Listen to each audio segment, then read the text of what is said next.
Good evening students. फिर से एक बार सभी का फिर से स्वागत है।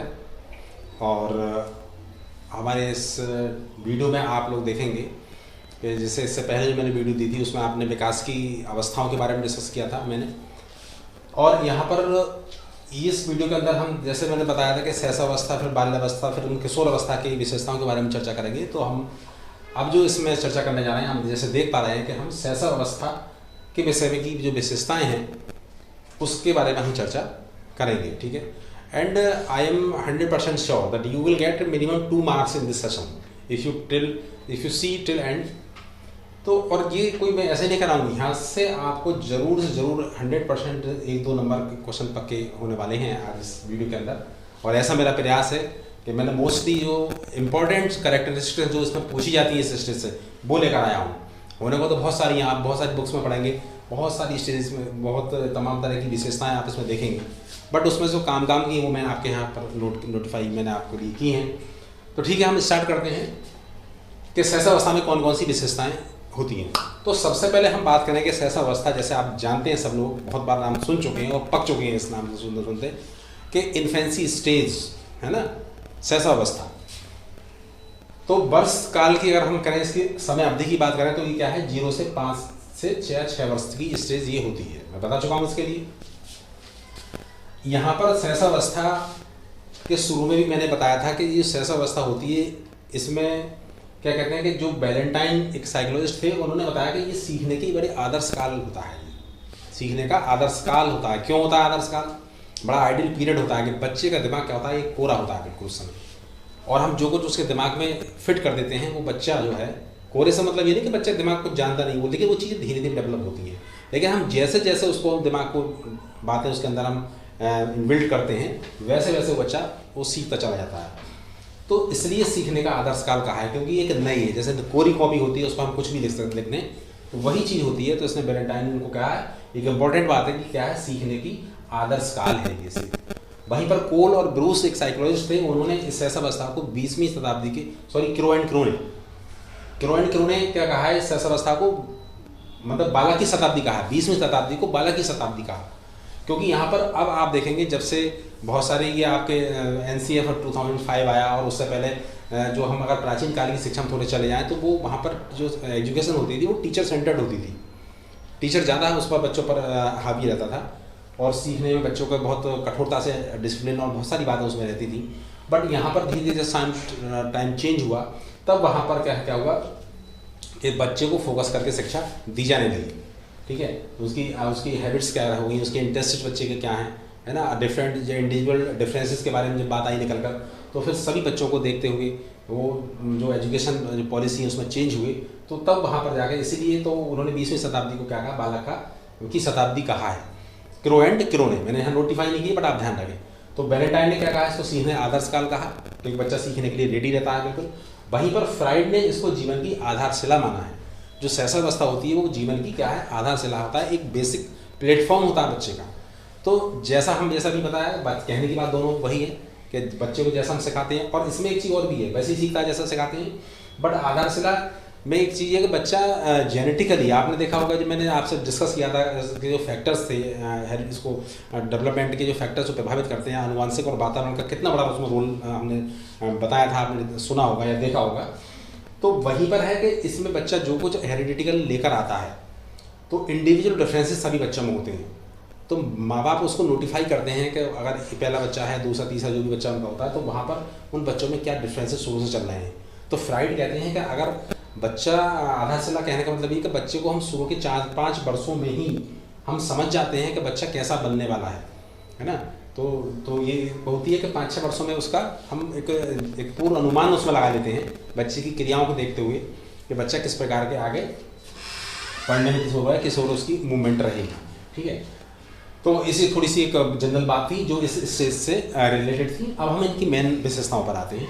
तो सबसे पहली विशेषता आपकी आती है कि शरीर का औसतन जो भार होता है ना, वो लगभग 6 से 8 पाउंड में, अगर बात करें तो 6 से 8 पाउंड के आसपास, और अगर केजी में हम बात करेंगे तो लगभग 3 किलोग्राम का होता है। कुछ बच्चे इससे कम ज़्यादा भी होते हैं, बट मैं औसतन एवरेज वेट की बात कर रहा हूँ, तो लगभग 3 केजी होता है, ठीक है।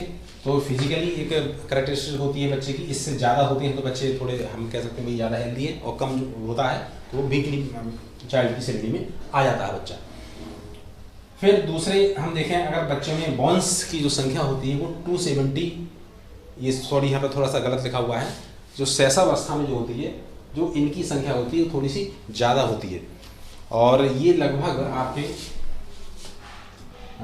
200 सही है, सॉरी एक्चुअली ये 270 सही ठीक लिखा हुआ है, 206 होती है, जनरल वयस्कों में 206 हो जाती है, लेकिन अस्थियों की संख्या यहाँ पर कितनी है 270 होती है। तो जो बॉन्स होते हैं बच्चों में ज़्यादा होती हैं, बाद में वो जब बाल्यावस्था या किशोर अवस्था में बच्चा पहुँचता है तो किशोर अवस्था में आकर क्या होती है बॉन्स आपस में जुड़ने लगती हैं, तो उनकी संख्या कम हो जाती है, और एक वयस्क व्यक्ति जब बन जाता है तो उसमें वो 206 के आसपास रह जाती है, बट स्टार्टिंग में ये ज़्यादा होती है। ठीक है, दूसरी है कि बच्चों में आप देखते हैं जैसे हम दूध के दांत कहते हैं, टेम्परेरी टीथ निकलने लगते हैं 6-7 महीने का जब बच्चा होता है, किसी में 5 महीने के भी अंदर भी निकल जाते हैं, तो ये वेरी अलग अलग डिपेंड करती है बात। तो जिनको हम टेम्परेरी टीथ कहते हैं या डेसिडुअस टीथ बोलते हैं उनके लिए, दूध के दांत जिसको हम कहते हैं, तो संख्या उनकी कितनी होती है 20, लगभग 20 होती है, जो 10 ऊपर और 10 नीचे के जौ में फिक्स रहती हैं। और टेम्परेरी होते हैं सब जानते हैं कि धीरे धीरे टूटने लगते हैं, बच्चा जब 2-3 साल की एज क्रॉस करने लगता है तो फिर टेम्परेरी टीथ आने लगते हैं। अब हम आगे बात करें, जो अगला इंपॉर्टेंट पॉइंट है हमारा कि जो मस्तिष्क है बच्चे का वो लगभग 90% डेवलप हो जाता है, यानी मस्तिष्क का विकास और शारीरिक विकास इस अवस्था में पहले भी हम बता चुके हैं कि शरीर का और मस्तिष्क का विकास इस स्टेजेस में सबसे ज़्यादा होता है। इवन बाद की अवस्थाओं में तो होता है, बस मैंने बताया था कि उसमें मैच्योरिटी तो आने लगती है, बट इसमें क्या होता है विकास तेज़ी से होता है, शारीरिक विकास भी तेज़ी से होगा और मस्तिष्क का विकास भी तेज़ी से होता है, वो लगभग कितना हो जाता है 90% हो जाता है। तो सर्वाधिक मैंने लिखा हुआ है, यानी इस स्टेज में यानी शैशव अवस्था में मस्तिष्क और शरीर का विकास सर्वाधिक होता है, उतना किसी भी आगे की स्टेज में उतनी गति से नहीं होता, उतने रेशियो में नहीं होता। ये तो उसको ध्यान रखेंगे, इंपॉर्टेंट पॉइंट है, अक्सर पूछा जाता है क्वेश्चन ये। और आप देखेंगे कि बच्चा कितनी जल्दी अपना चेहरा मोहरा चेंज करता है ना। 1 साल के बच्चे को देखें, 2 साल के को देखें, 3 साल के को देखें तो बहुत जल्दी परिवर्तन आता चला जाता है। शुरू में हम कहते हैं कोई किसी पर गया कि पापा मैं चाचा बना आदि आदि घर के मेम्बरों पर उसकी छवि को हम देखने की कोशिश करते हैं कौन किस पर गया, बट वो क्या है तो सब ऐसा ही है, उसमें चेंजमेंट बहुत तेज़ी के साथ होते हैं। तो 3-4 साल की एज में आकर हम फिर वो थोड़ा स्टेबल रूप अपना प्रॉपर रखता है, तब हम देखते हैं उसके लिए। तब ये तो कहने का मतलब ये कि इसमें क्या है दोनों चीज़ें बहुत तीव्र गति से होती हैं। ठीक है साहब, आगे बढ़ते हैं हम। फिर आता है कि जन्म के समय बच्चे के अंदर जो संवेग होते हैं, इमोशंस जो होते हैं, इंपॉर्टेंट बात है कि इमोशंस जो होते हैं बच्चे के वो डेवलप होने लगते हैं। तो शुरू में बच्चे में क्या होती है, केवल उत्तेजना होती है, बच्चा केवल रोता है। उत्तेजना से मतलब क्या, बच्चा कैसे शुरू में क्या है उसका जो भी उसको नीड होती है जब शैशवावस्था में होता है, और जैसे आपने देखा मैंने बताया था कि हरलॉक ने या कॉल्सनिक ने जो स्टेज बताई है वो 0 से 14 वर्ष की जो स्टेज बताई थी, 14 दिन की सॉरी, तो वो उस अवस्था जो होती है वहाँ बच्चे के अंदर उत्तेजना होती है जो 1 वर्ष तक और 2 वर्ष तक भी बनी रहती है। तो शुरू में क्या होता है उत्तेजना, लगभग 3-4 संवेग रहते हैं उसके अंदर। तो सबसे पहले क्या रहती है बच्चे के अंदर उत्तेजना रहती है ना, एक्साइटमेंट बच्चे के अंदर होता है, रोता है किसी चीज़ को देखकर, कोई चीज़ चाहिए होती है तो अपने माँ और ही समझती है उस बच्चे के लिए उसको क्या चाहिए होता है। ठीक है, तो और उसके अंदर थोड़ा भय, बच्चा देखकर चौंकने लगता है किसी चीज़ को देखकर, अनायास रोना, तो वो भी रोने से ही दिखाई देता है उसका। खुशी जैसे जैसे अपर स्टेज में पहुंचता है 1 साल तक लगभग होता है, तो अब हम देख लेते हैं बच्चा चीज़ों को देखकर मुस्काना शुरू कर देता है, कुछ ही मिल जाती है या है तो हम उसके वो शकल बनाते हैं, देखते हैं तो वो थोड़ा हमको पहचानने शुरू कर देगा और कहीं ना कहीं मुस्कुराहट उसको आने लगती है। तो एहसास होने लगता है उसके लिए कि अब जहाँ तक केवल उत्तेजना तक सीमित था, उसका संवेग रोने तक था, तो अब वो अपनी नीड को जब उसको पूरी हो जाती है उसकी नीड, तब क्या है वो बच्चा मुस्कुराना शुरू कर देता है, हंसना शुरू कर देता है, जैसे हम कहते हैं हर्ष, जैसे हमने लिखा है ना, खुश होना। हम समझ जाते हैं बच्चा को क्या चीज़ चाहिए वो पाकर खुश हो जाता है। तो लगभग कहने का मतलब ये कि जो 3 संवेग होते हैं उत्तेजना, भय, हर्ष और क्रोध, तो खैर नहीं कह सकते हैं, क्रोध लगभग एंड की अवस्था में आकर मतलब इसमें ईयर में आता है, लगभग 5 या 6 वर्ष की स्टेज में आता है, तब बच्चा में क्रोध वाला संवेग भी जन्म लेने लगता है, फिर ईर्ष्या भी आने लगती है, फिर आदि आदि। लेकिन शुरू के 3 स्टेज यानी जो 1 वर्ष तक लगभग डेवलप हो जाते हैं, वो शुरू में ये जो इमोशंस है बच्चे के अंदर आने लगते हैं। ठीक है, आगे हम चलें, भाषा, बच्चे के अंदर भाषा का विकास होने लगता है। तो अब 1 साल के अंदर तो क्या केवल उत्तेजना ही है बच्चे के अंदर, कहना सुनना तो नहीं पाता वो, बट क्या है धीरे धीरे तुतलाना शुरू करता है। अब उसमें भी क्या चाहिए, भाषा के विकास में भी आपने देखा होगा कि बच्चा सबसे पहले क्या सुनना शुरू करता है।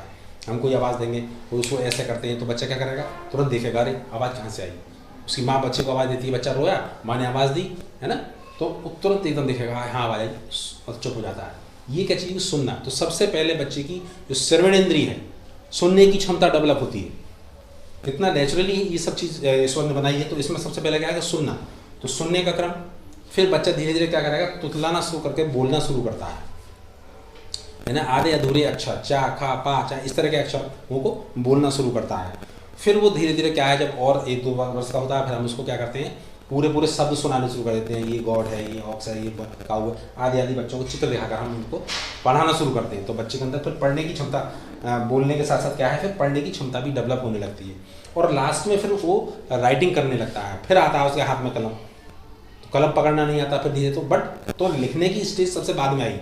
तो सुनने से लिखने तक का क्रम जो है होता है, बच्चे के ये भाषा विकास में सहायक होता है और इसी क्रम में बच्चा आगे सीखता है।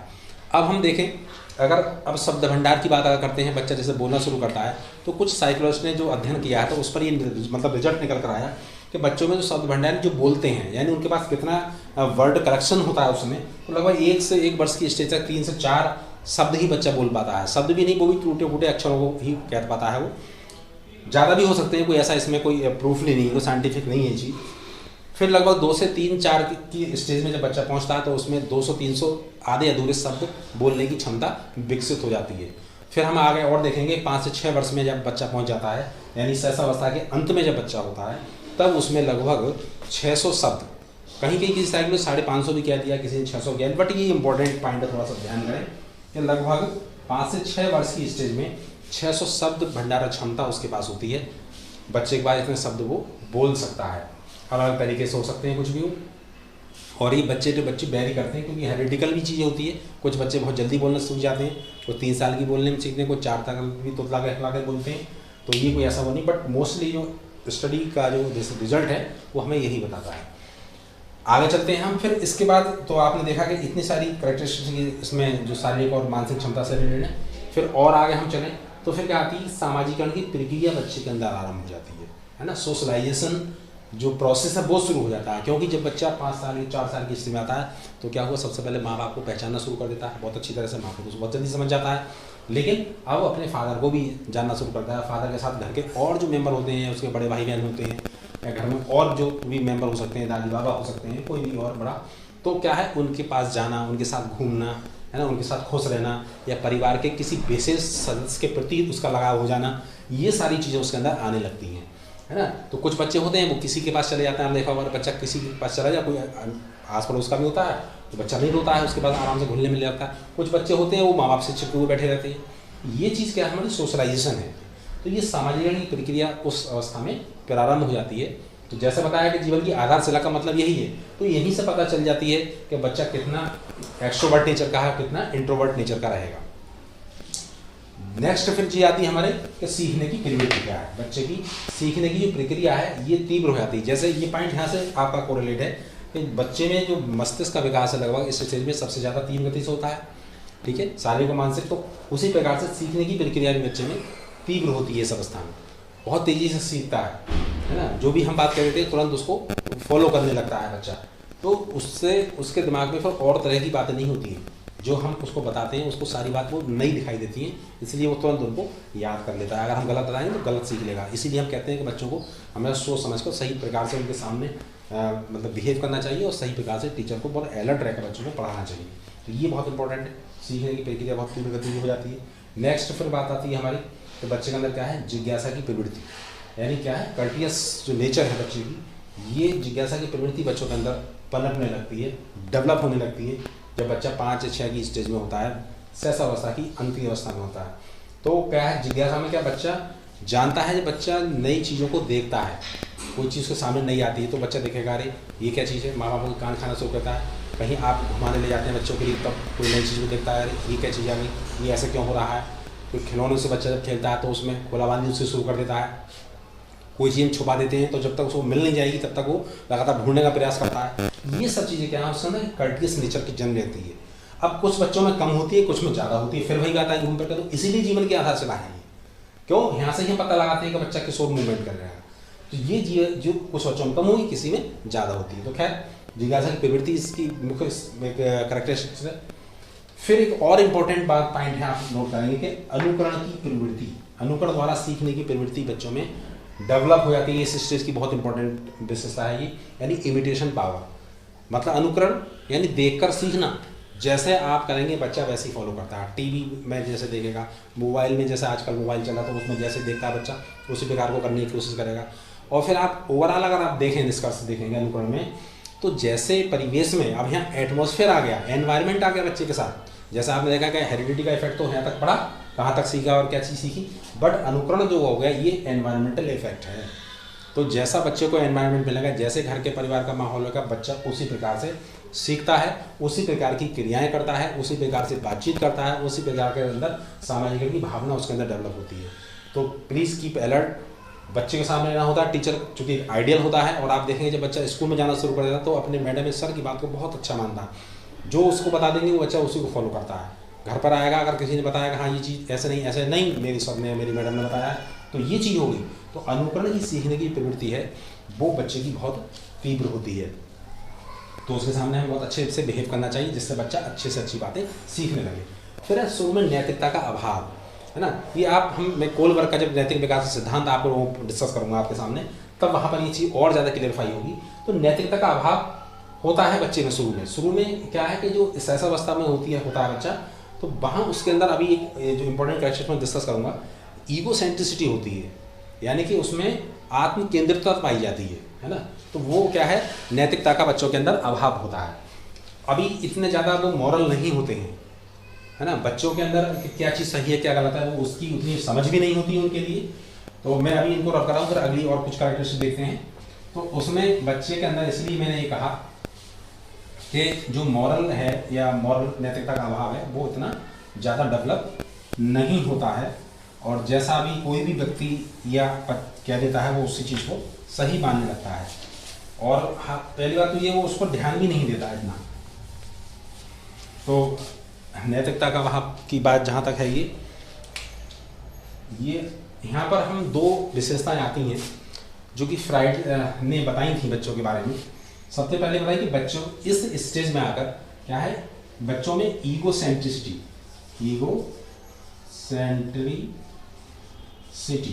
यानी कि आत्म केंद्रितता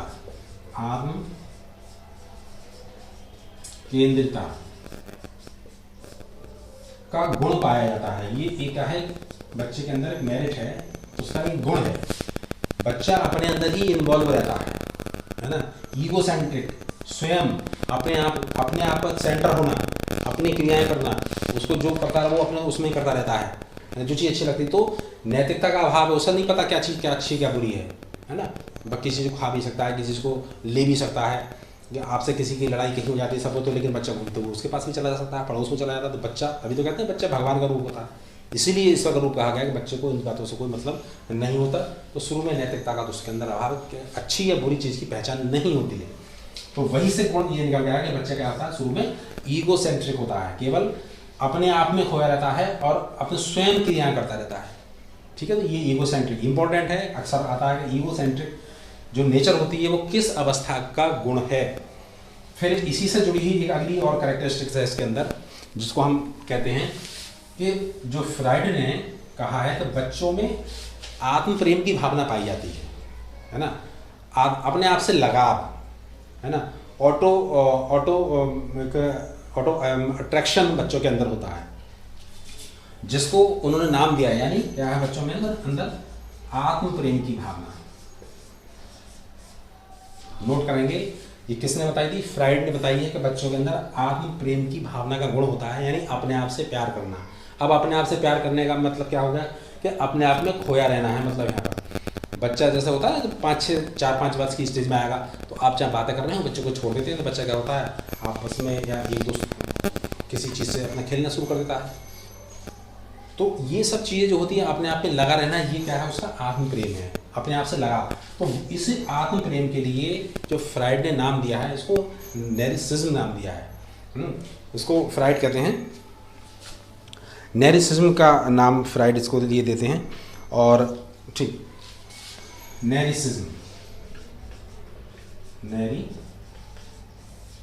नेरिसिज्म यानी आत्म प्रेम की भावना बच्चों के अंदर पाई जाती है, जिसको नाम दिया है नेरिसिज्म। और एक और इम्पोर्टेंट विशेषता है जो इसी पॉइंट से जुड़ी हुई है कि इस अवस्था में बच्चों में क्या होती है, जो बच्चों की कह सकते हैं हम प्रेम की भावना है या उन्होंने जो होती है वो लिबिडो पर आधारित होती है। यानी बच्चों की जो प्रेम की भावना है वो क्या होती है,